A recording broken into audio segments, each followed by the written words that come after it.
Senator Britt of Alabama is recognized. Thank you, Mr. Chairman. Thank you so much for taking time to be here today. I want to start by just underscoring the need for serious reform at the CFPB. It's something that I've obviously discussed with you. I have been willing to put in writing, and so just want to take this last hearing to really cement that. What we've seen over the last 4 years is just, I feel like, blatant misuse and a politicization of the agencies in ways that I believe it wasn't intended. The CFPB has transformed into a regulatory nightmare for the exact people and businesses that it's supposed to look out for. When you look at the way it's structured, you have one director, you have no board, you have no votes, and really outside of our opportunity to ask you questions in this setting, no real congressional oversight.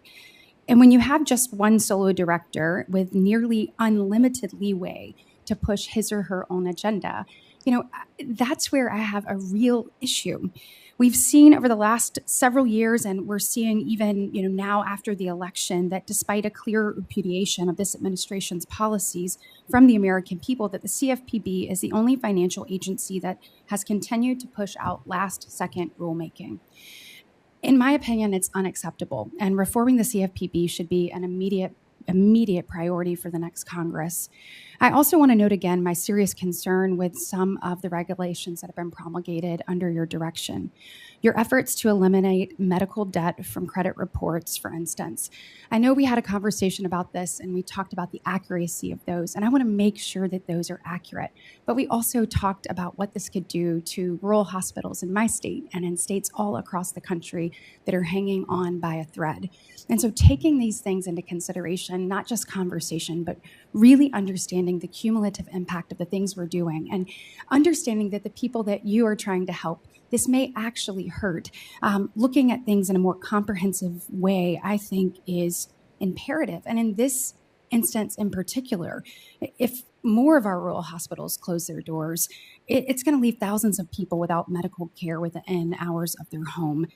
Or if you look at your 1071 rule that you and I had a good back and forth on at a previous hearing, the compliance costs alone are literally putting at risk community banks in a multitude of ways.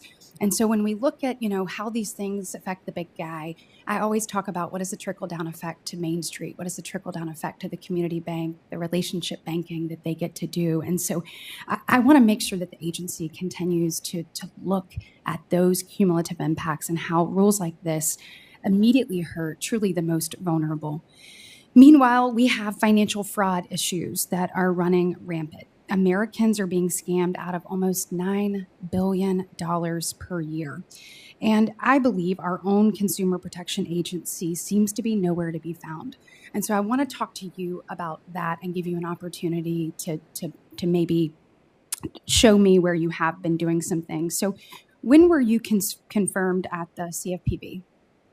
I believe it was September 30th, 2021. Love that you've got the exact date right there. So per my review of the CFPB's website since that date, you've published 78 of your speeches as director. Do you know how many of those speeches focused on financial frauds and scam education? Scam education? Mm-hmm. Well, I don't know how many of them, but certainly we have done so much when it comes to cracking down and combating fraud. Mm-hmm. Just last week, Senator Britt, we sent $38 million to 93,000 Alabamans who were involved in a very harmful scam. And we're also looking upstream at where these scammers can really get some of the key data to perpetrate their crime. Senator Cortez Masto just asked me about data brokers, where we know people can buy data about older Americans and others who are vulnerable. One of the things that I'm concerned about is when I looked at your speeches, I found just one that actually addressed that. And then when I went back and looked at your blog post, which we know is extremely controversial depending on who you ask, and kind of regulation by blog post, which I think is inappropriate, I also only found one when it came down to this. And when I look at the core functions on your website that say, what is the CFPB about? One of your core functions says it is to enhance, financial education. And when I looked at your budget that you put out, it looked that you requested, in addition to the $700 million, about $142 million, so about over $840 million to be used at your discretion.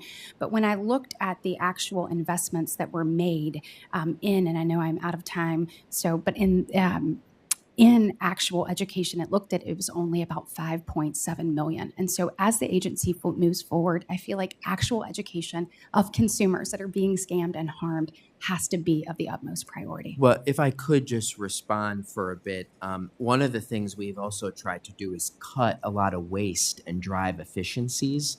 So, for example, when it comes to disasters, our materials and information are bundled with information that FEMA provides. I think we don't want to inundate people with different pieces of paper from different agencies, but study specifically where are people consuming information and how can we get them at the right moment. So I don't want the CFPB to be judged by the number of brochures it passes out. We should be judged on how we can arm people with the ability to spot scams and to crack down when it takes place. But thank you. Thank you, Senator Britt. And the work you've done, especially for veterans, to both warn them and educate them and recover money